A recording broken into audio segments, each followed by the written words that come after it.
Hello again, everybody. It's time to continue the saga of Mr. Fantastic trapped in the negative zone. And remember, the last time we saw him, he was hurtling through space, clinging to a boulder, and attached to that boulder was a mystery figure wrapped up in a cocoon. We haven't seen him yet, but we do know he is a bad guy. But let's talk about a good guy. Let's talk about Triton. Remember, when we were last reading the story, Medusa asked, "Where is Triton?" And so here's the answer. Triton is underwater, where he is most comfortable and most helpful. Even as Medusa speaks, the water-breathing inhuman silently examines the armored hull of the grim gray sub, which has missiles enough to atomize the nearby island.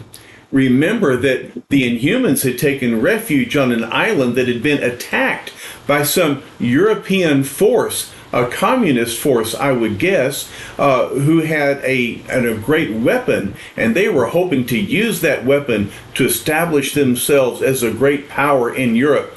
But the Inhumans took care of all of them, but there's still the submarine, and that's what Triton is examining. At last, he finds what he seeks, the heart of the vessel, the vital reactor room.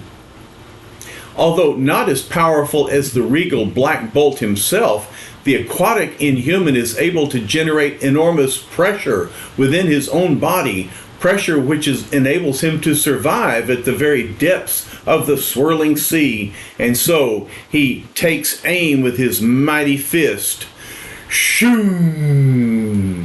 Pressure enough to provide the strength he needs to flood the entire reactor room with one titanic blow. Shoo!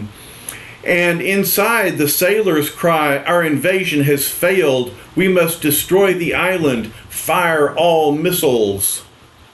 The ship is settling. The reactor room is flooded. We are helplessly trapped, cried the sailors. Only by radioing to NATO, that is the North Atlantic Treaty Organization, for aid can we be saved, but that is unthinkable. Another few seconds and the island would have ceased to exist, but now the sailors have to admit all is lost. Triton then returns. Medusa says, "The moment the sub vanished, we knew where you were, Triton." Triton says, "I see the fighting is ended. It is good." Then Karnak says, "But a new matter has arisen. Crystal has returned. She seeks our aid." "She is one of us," says Gorgon. "With Black Bolt's assent, we will do what we can." And Crystal says, "There is not 1 second to lose. I will explain." "Speak then, Crystal." Black Bolt assumes the stance of full attention. Quickly, earnestly, without wasting a heartbeat or a word, the lovely sister of Medusa describes the deadly predicament of Reed Richards. And then she says, unless help reaches him within minutes, the leader of the Fantastic Four will perish. He has fought for us. He has aided us in the past. We cannot fail him now. And Medusa says, Black Bolt has nodded. Reed Richards will be saved. All that remains is for our monarch to select the one of us who is best qualified for the task. "Quickly, Black Bolt, I beg of you," says Crystal, "make your choice quickly." Instantly, a pair of blazing, unblinking eyes scans the small assemblage, silently deliberating, weighing, deciding until he rests his glance upon one. The decision is made. Black Bolt has chosen. Crystal says, I thought it would be one of the others." "No matter the danger, Black Bolt commands, and I stand ready. But now that I think of it," continues Crystal, "the choice is a wise one. Of course, no one else could serve as well. Who do you think Black Bolt selected to be the one to go to the Fantastic Four and aid Mr. Fantastic, who would you select? Gorgon? Medusa? Karnak? Or, well, we'll find out. Meanwhile, back at the penthouse headquarters atop the world-famous Baxter Building, Ben says them boulders are getting closer and closer to the disintegrating area. Why don't that gal get back here? Where is she? We're running out of time. Johnny says the others probably told her how hopeless it is. It looks like we can reach out and touch him, and yet he's worse off than if he was calling for help on the moon. And there he is. There he is, right there. I can't take it no more. I can't stand here just watching, doing nothing.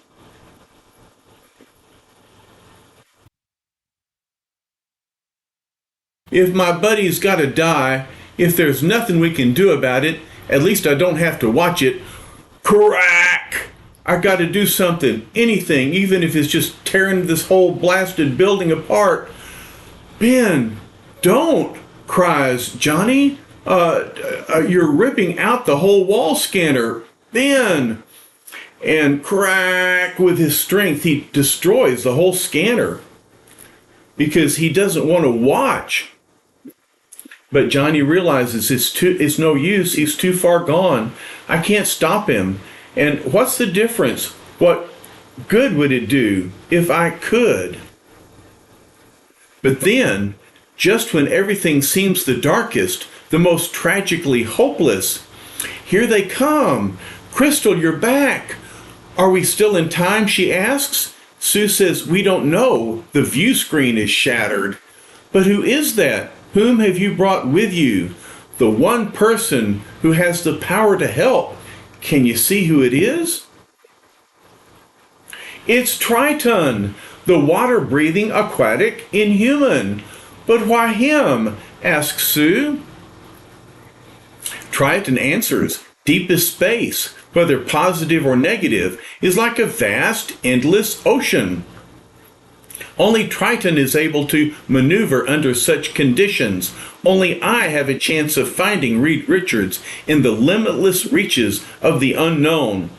Ben says, if you can move as good as you make speeches, Reed's as good as saved. Ben, open the entrance to the space-time chamber, slowly this time, one safety chamber after the other. After what happened last time, lady, you don't have to tell me twice. Good luck, Fishman. Here goes. And so, Triton enters into the space-time chamber. Close chamber 1. Open chamber 2. That's it. Don't stop. Now open 3. Close 4. Now 5, 6, it's done. I've reached the barrier. Now there can be no turning back. In a strange, negative universe stretching endlessly into infinity, only I can sense the proper direction to take. Only I can navigate in the mysterious miasma of nowhere. I who can locate one strand of seaweed within the bottomless ocean. Now I must find a helpless human being borne inexorably to his death within the swirling sea of subspace. Look at subspace, how colorful, how fantastic. Remember FF number 56, a former magazine, where Reed was studying bizarre monster from negative space. Well, just to show you we weren't kidding, Triton also encounters similarly unearthly denizens of the deadly world in which he finds himself. There is no time to investigate the strange life forms which whirl endlessly past. I must find the one I seek before it's too late. I wish we could investigate. What a strange-looking creature, and so large, with tentacles flowing past Triton. And for those of you who are hung up on ironic situations, how about the fact that one of Reed's purposes in investigating the negative zone was to find a means of rescuing the Inhumans from behind their unbreakable barrier? Now, one of those very same Inhumans, having been freed by Black Bolt, risks his own life to come to the aid of Mr. Fantastic. I must change course. I sense that Richards is behind me, hurtling through the debris belt which lies beyond. And then the only living being with the inhuman power to find one lone man amidst a boundless, ever-changing universe suddenly sights his objective. I have found him. He is just ahead. He sees me, but he is trying to wave me back.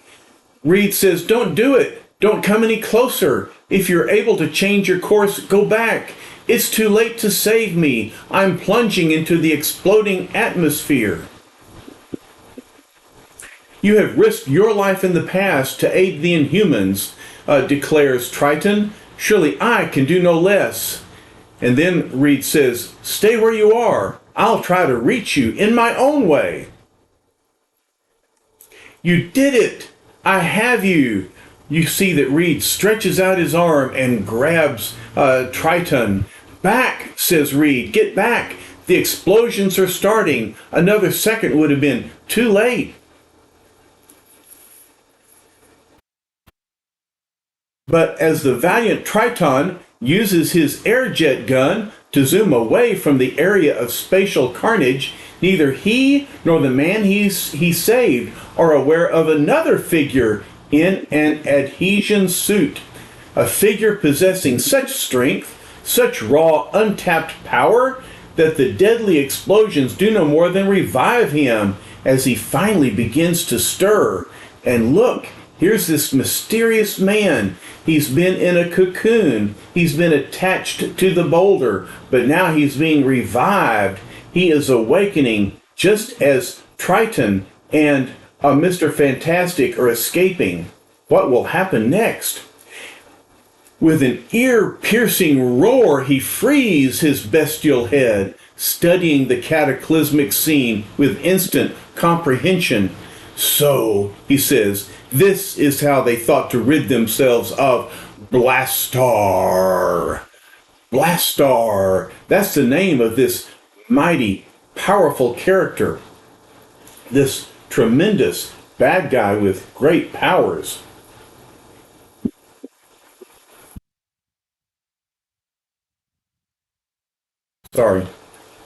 Then in a mad, seething paroxysm of uncontrollable rage, his mighty fingers tense like living detonators as indescribable pressure surges from his groping hands onto the rock beneath. No such puny device can long trap the most deadly of all living beings. No sooner are the words out of Blastar's mouth when, boom! Ha! I have done it! I am free once more. His mighty hands freed himself from the adhesive suit and from that boulder, and now he soars through negative space.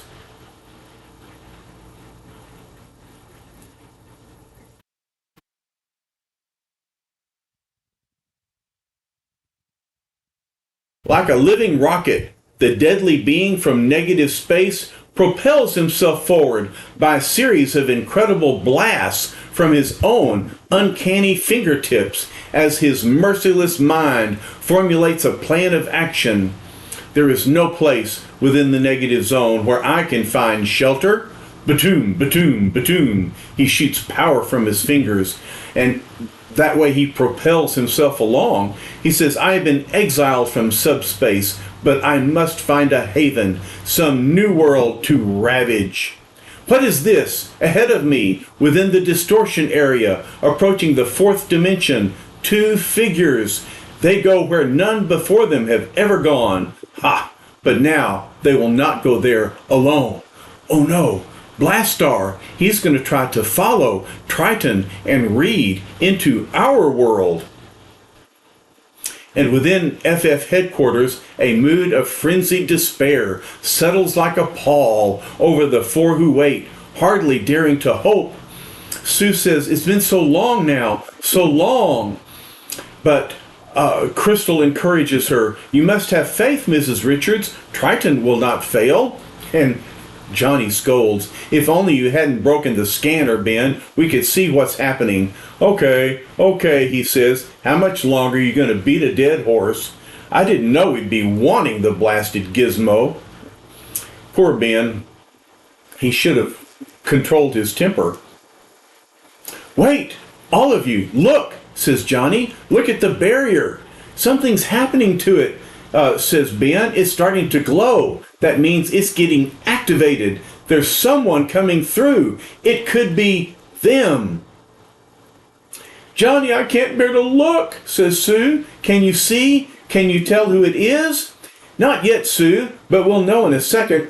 "Let's go, kid," says Ben. "Something's materializing right now." And so they hurry toward the door. "Stretcho, you're back. He gotcha. He gotcha." Reed says, "I can still hardly believe it, Ben. I thought it was curtains for sure this time. Sue, I've got to see her. I know how she must have felt." Triton says, "It was a close call, but the result is all that counts." "Triton, you're the greatest," says Johnny, and I agree. "I shall not soon forget the courage, the iron nerve of your Mr. Fantastic," says Triton. And then Johnny says, "Come on, big brother-in-law, we'll help you back inside." "And there's one good thing that came out all of this," says Ben. "He's too bushed to toss any 6-bit words at us anyway." But even as our heroes slowly trudge from the chamber, there are none to notice another figure who has slipped through the barrier behind them. And look, do you see who it is? He says, "I know not what puny world I have entered, but I can plainly see that the beings herein will be no match for the bludgeoning power of Blastar. Still, I must find an ally, one to guide me here until I am ready to dispose of him." Cities reaching skyward instead of being built deep within the sheltering planet itself. This world is stranger, more primitive than I suspected, and to think it is all mine for the taking. And so Blastar slips out of the negative zone, out of subspace, through the chamber, and he looks out the window of the Baxter building. He sees the city, but look what else is happening. Do you see over on the side? What is that? What is that hand? Blastar asks the same question. What do I sense? A giant hand reaching from above. "Ha! Now I got..." "What? I thought you'd be one of the Fantastic Four. I never saw you before." "And who's that talking?" "Yes, of course. It's Sandman. We haven't forgotten about him. Sandman says I'll have to polish you off anyway. I can't leave anyone around to warn them." Blastar says, "Then you too are a criminal? I am in luck." "Yeah," retorts Sandman. "A fat lot of good it's going to do you." "I am not certain I understand your primitive colloquial expressions, but there's no mistaking your hostile tone of voice," retorts Blastar. "I now select you to serve as my ally, my guide on this unsuspecting planet. But first, sample just a fraction of the power I can unleash against you if you betray me." Maroon! And he explodes power from his fingers. And that's what Sandman sees, an explosion from your fingertips. Special note, in case you've been wondering how all our alien characters seem to speak the same language, it's because most of them are outfitted with automatic models of new, universally approved, no rust automatic translators. Ooh boy! They're making that up. They can speak the same language so that we can understand them. Say, you really mean it, says Sandman. You're not a human, and you want to team up with the Sandman, huh? Well, why not? Any guy who's got 5 built-in rocket cannons in each hand can come in mighty handy, Blastar says, but do not consider yourself an equal. In the world I come from, I was supreme. None could match the mighty power of Blastar. And now this paltry doomed planet is about to feel that same power once you have taught me what I must know. Sandman thinks, well, I'll string along with him for now till we've polished off the FF. But what'll happen after that? However, we've witnessed enough tumult and tribulations for one reading, so let us turn to a pleasanter scene once again. And Ben says, if you ever hear me make a crack against another inhuman, fish face, just clobber me with a wet mackerel. Well, that's not very pleasant. Triton says, I'm sure that will never be necessary, my friend. And there's Reed and Sue, and they're smooching. Johnny says, hey, Reed, Susie, break it up. Man, that's the loudest silence I ever heard. Oh, well, they gotta come up for air sometime. And Crystal says, I can imagine the happiness in their hearts, Johnny, for I feel the same. In fact, why don't you kiss me like that? Well, Crystal didn't really say that, but that's probably what she's thinking. Do y'all ever see your mom and dad kiss like that? I bet you do, every once in a while. Sue, my darling. Oops. Oh, Reed. Brother, that's our cue to cut out, Chris. If you ever catch me sounding like that, just whump me with Ben's wet mackerel. But Chris says, if I ever catch you sounding like that, Johnny, I'll probably be the happiest girl in the world. And Ben, of course, is the only guy without a girl with him. He says, hey, you know something, kids? I may start getting sick. Love, yes, it's just a lot of mush. At least that's what a slob like me has to keep telling myself. I guess Ben has forgotten. He's got his own mushy girlfriend, Alicia. He needs to go out and hang with her for a while.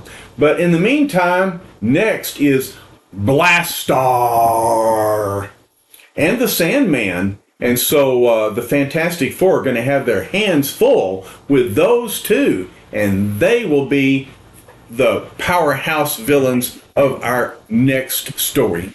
All right. Thanks for hanging in with me. Love you guys, and we'll talk to you later. Bye-bye.